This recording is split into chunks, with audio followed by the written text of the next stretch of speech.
예, 오늘은 이제 4월을 시작하는 월사 기도회이면서 또 부활의 날을 준비하는 부활의 예배일이 되기도 합니다. 한 사람의 죽음은 그가 어떠한 삶을 살았든 그가 풍미했던 한 시대를 마감하게 할 수 있습니다.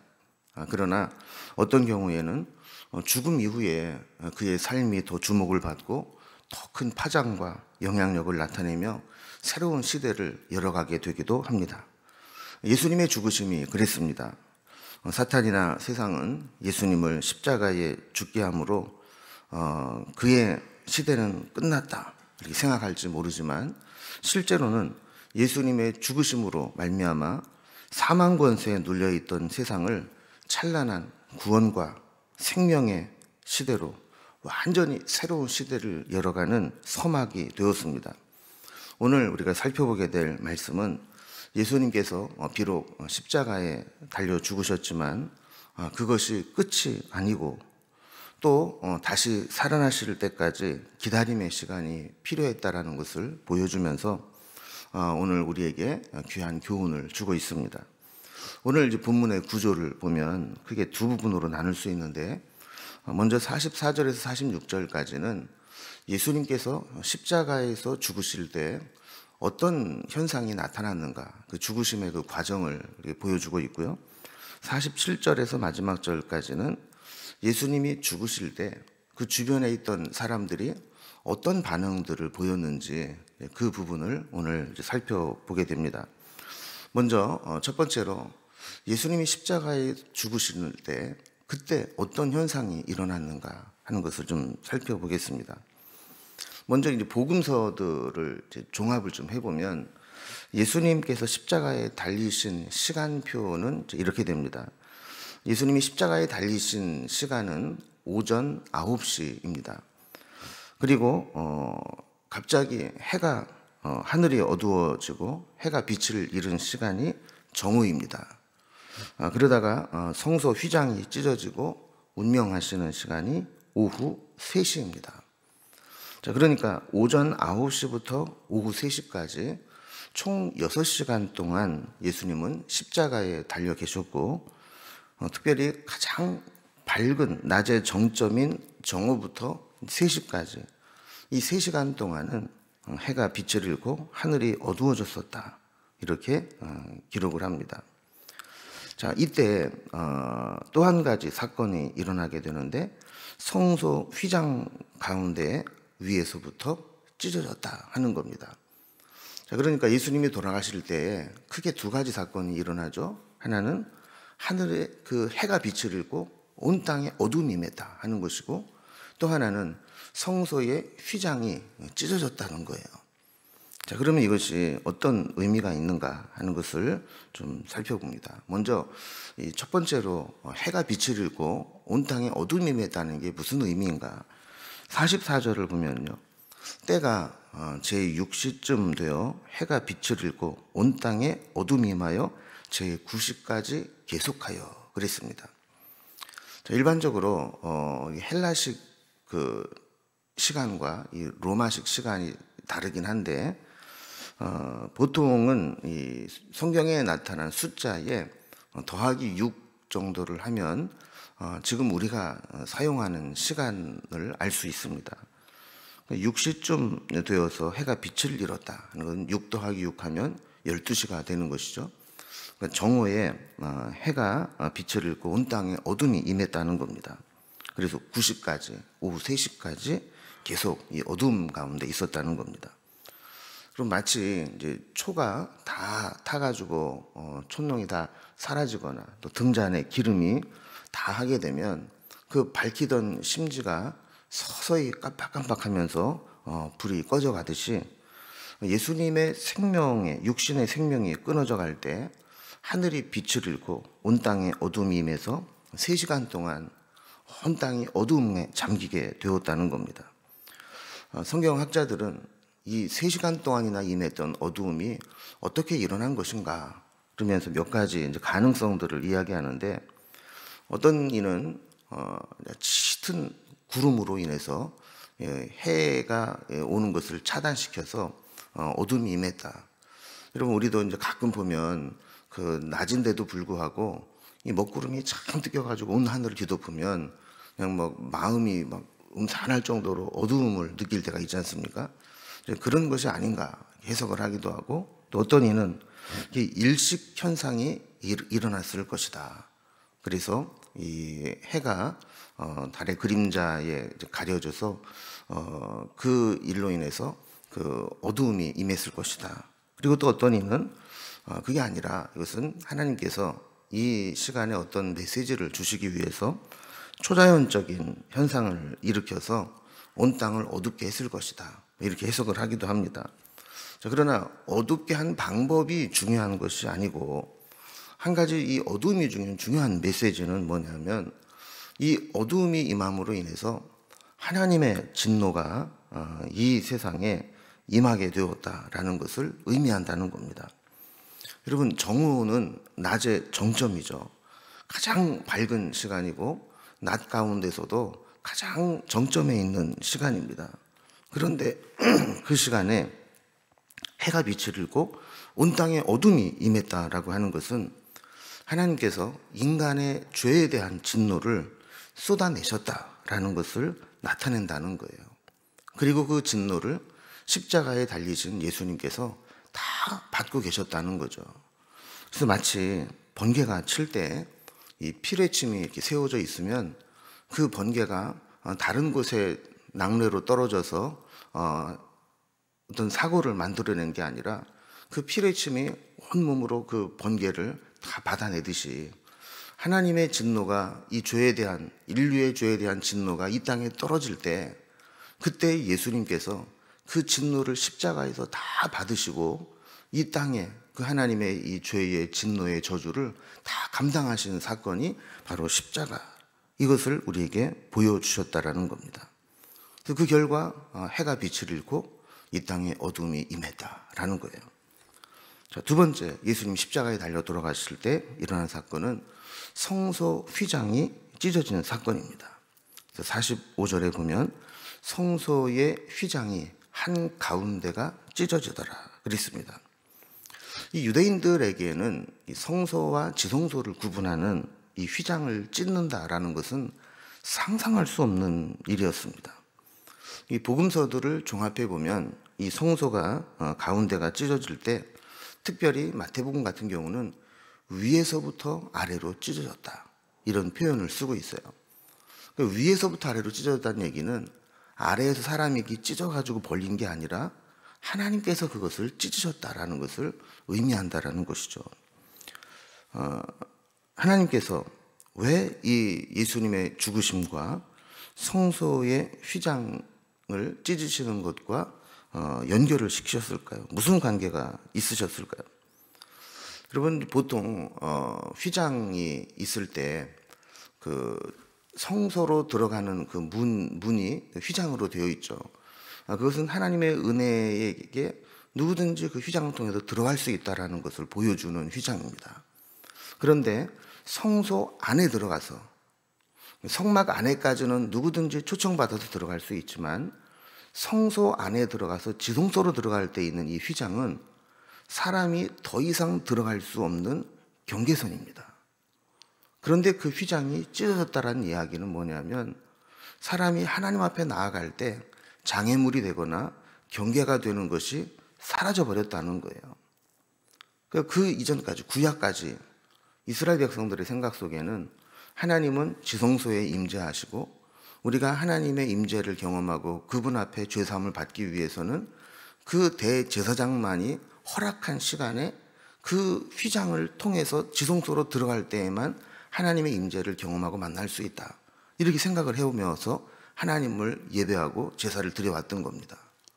그런데 그 휘장이 찢어졌다는 얘기는 뭐냐면, 하나님도 더 이상 그 휘장 가운데 지성소에만 가야 만나는 분이 아니고 우리에게 언제든지 나와서 만나시는 분이라는 것을 상징하는 것이고, 우리 역시 대제사장을 통해서 그 휘장을 지나가야만 하나님을 만나는 것이 아니라 예수님의 십자가 은혜로 말미암아 언제든지 예수의 이름을 힘입어서 하나님 앞에 나아가 하나님을 만날 수 있게 되었다. 하나님과 우리 사이에 경계나 장애물이 되는 그 어떤 것도 완전히 사라져버리게 만드는 사건이 바로 휘장이 찢어진 사건이다라는 겁니다. 자, 이렇게 해가 빛을 잃고 성소의 휘장이 찢어지는 사건을 일어나는 동시에 예수님이 운명하십니다. 46절에 보면 하늘에서 큰 소리로 불러 이르되 아버지 내 영혼을 아버지 손에 부탁하나이다 하고 이 말씀을 하신 후 숨지시니라 그랬습니다. 자, 예수님은 죽으심 이후에 모든 것을 아버지 하나님 손에 맡겼습니다. 다 이루었다고 말씀하신 것과 같이 예수님이 하실 수 있는 것은 이제 다 하셨습니다. 이제 나머지는 하나님께 맡기는 겁니다. 그러면 이후로는 하나님이 하실 것입니다. 무덤에 계시는 3일 동안 예수님은 다시 살리실 하나님의 손길을 기다리셨습니다. 여러분, 우리도 믿음이라는 게 사실 그런 거거든요. 우리가 할 일, 우리의 사명을 다 하고 마지막은 하나님께 맡기는 겁니다. 하나님 손에 부탁하면서 모든 것을 맡기면 나머지는 하나님이 이루실 것을 기다리는 것, 이것이 바로 우리의 믿음이라는 것이죠. 예수님도 이 땅에 오시는 것부터 시작해서 육신의 몸을 입고 우리 인간으로 사시다가 결국에는 십자가에 달려 죽으시기까지 그렇게 순종하시고 하나님의 뜻을 따라 사시다가 이제 결국 십자가에도 죽으시고 그 이후는 아버지 손에 맡기는 거예요. 이제 우리 주님이 하실 일은 다 하셨고 이제 다시 살리시는 사건, 그리고 이 일로 인해서 온 인류에게 내려질 진노를 거두시고 예수의 이름으로 온 인류를 구원받게 하시는 사건, 이 모든 것이 하나님이 하시게 될 일을 하나님의 손에 맡기게 되는 것이죠. 자, 그게 두 번째로, 자, 이렇게 예수님께서 죽으실 때 어떤 일들이 일어났는가를 살펴본 후에는 그 죽으심을 보면서 그 현장에 주변에 있었던 사람들이 어떤 반응을 보이는가, 다양한 모습들이 오늘 나타나고 있습니다. 여러분, 사람의 진짜 평가는 그가 죽은 후에 사람들이 하는 평가를 통해서 알게 됩니다. 살아있을 때 그 사람 앞에서 이 사람 뭐 어떤 사람이야, 좋은 사람이야, 아주 훌륭한 사람이야, 뭐 이렇게 이야기하는 평가는 사실 진실이 아닌 경우가 많습니다. 여러분, 우리나라 속담에도 정승집 개가 죽으면 문전성시를 이루지만 정승이 죽으면 가보지도 않는다, 이런 말이 있지 않습니까? 그 살아있는 사람에게는 우리가 정직한 평가를 내리지 않을 수 있습니다. 그러나 그가 죽고 난 후에는 가장 정직한 평가가 나오고 죽음을 바라보는 그 반응과 평가가 어떻게 보면 가장 진실한 반응이라고 볼 수 있는 것이죠. 저는 이제 목사이기 때문에 종종 이제 장례를 집례를 하게 되지 않습니까?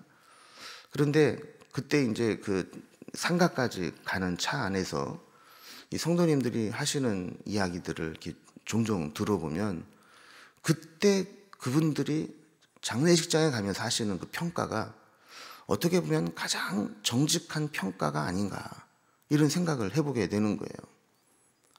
여러분, 뭐 겉으로 면전에서 목사님 정말 너무 훌륭해요, 너무 좋아요, 막 이렇게 하는 평가가 진짜가 아니라 진짜 그 목사가 죽었을 때 장례식장에 가면서 아이고 그 목사님 이런 분이었는데, 아유 참 그분 참 이런 분이었는데, 이렇게 평가하는 게 진짜 그분에 대한 평가 아니겠습니까? 예수님도 마찬가지였습니다. 예수님께서 십자가에 달려 돌아가실 때 그 장면을 목격한 사람들이 예수님에 대해서 어떤 평가를 내렸는가, 이게 예수님에 대한 진정한 반응이요 평가라고 볼 수 있는 것이죠. 자, 그렇다면 그 오늘 본문에 나타난 예수님의 죽음의 현장에 있었던 그 사람들이 예수님의 죽으심을 보면서 어떤 평가를 내렸는가 한번 살펴봅니다. 먼저 첫 번째로 예수님의 사형을 집행한 백부장의 반응입니다. 예수님은 로마 법에 의해서 십자가 처형을 당하셨기 때문에 그 사형 집행을 로마의 군인이 담당했고 그것을 책임지는 사람이 바로 이 백부장이었을 겁니다. 그래서 47절 말씀에 보면 백부장이 그 된 일을 보고 하나님께 영광을 돌려 이르되 이 사람은 정녕 의인이었다 하고 그랬어요. 예수님을 향해서 이분은 진짜 의인이었다 평가했다는 거예요. 근데 마태복음 27장 54절 이 병행 구절에 보면 이렇게 기록을 하고 있어요.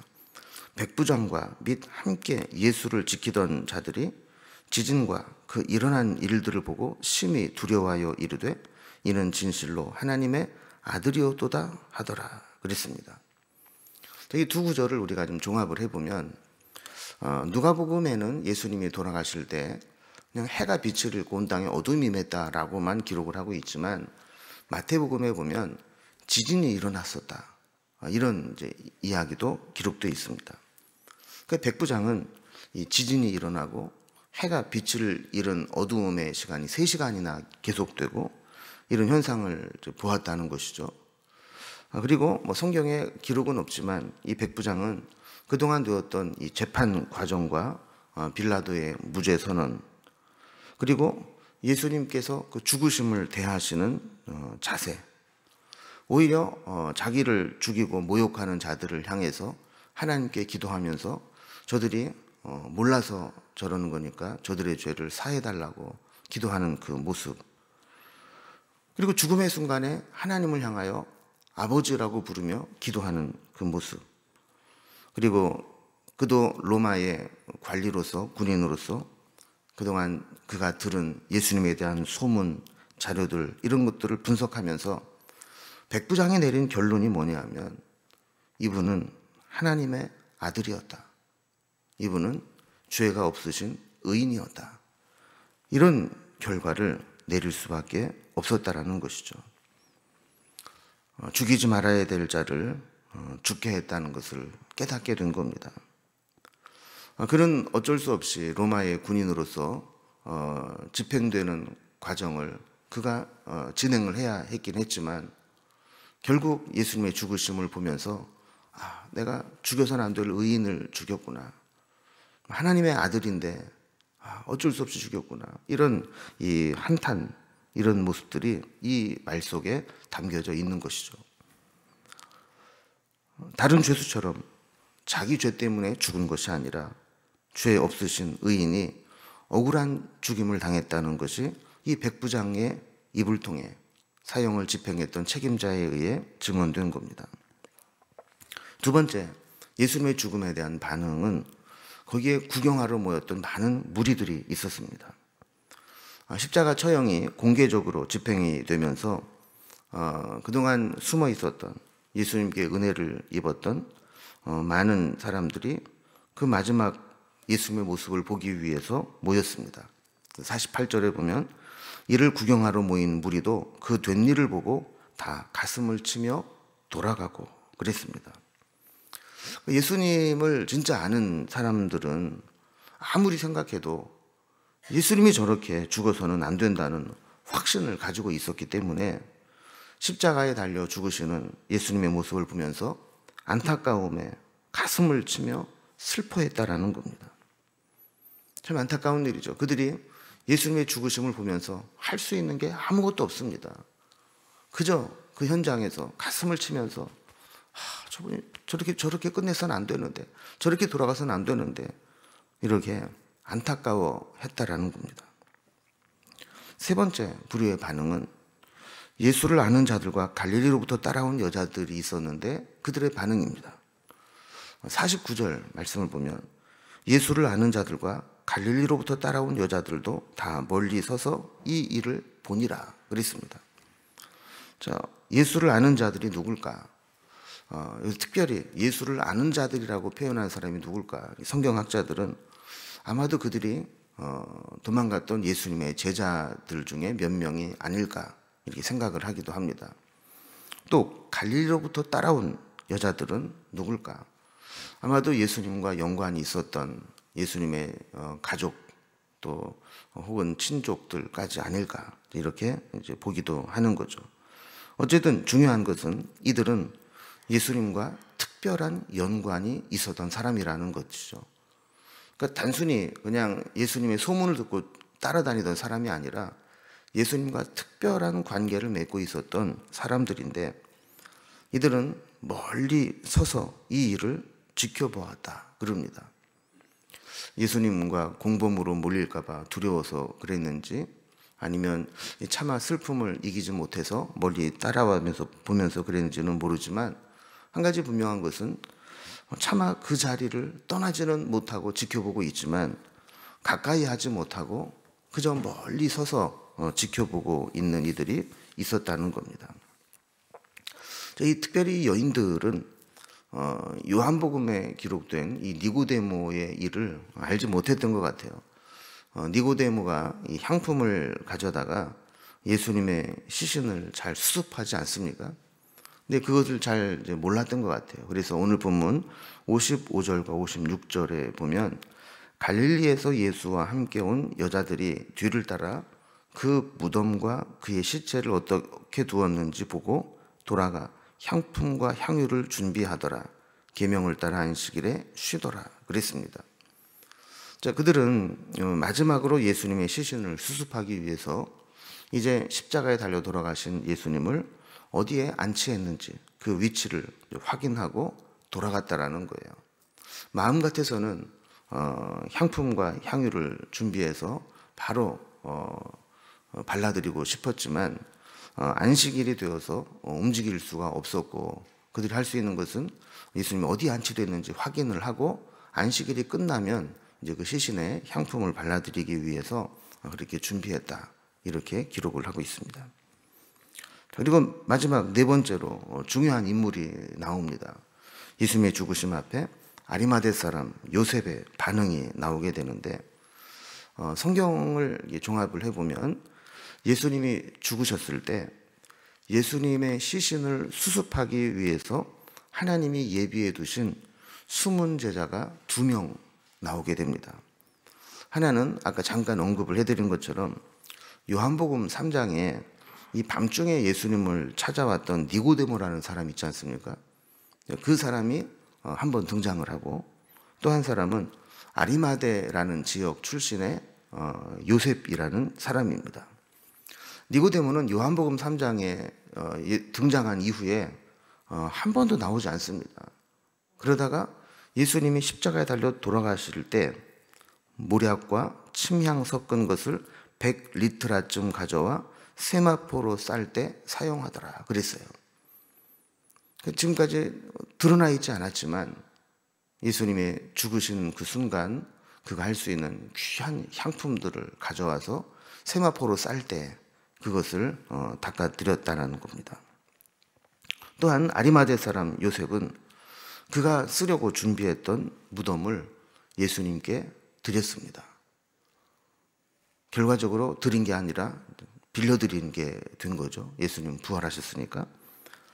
그럼 만약에 이 니고데모나 아리마대 사람 요셉이 예수님의 시신을 수습하지 않았더라면 어떤 결과가 나타났을까요?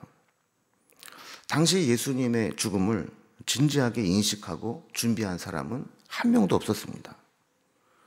예수님의 죽음과 장례를 준비한 사람도 없었습니다. 그 역할을 해주어야 할 제자들은 다 도망가고 이 중요한 시기에 아무도 나서지 않았습니다.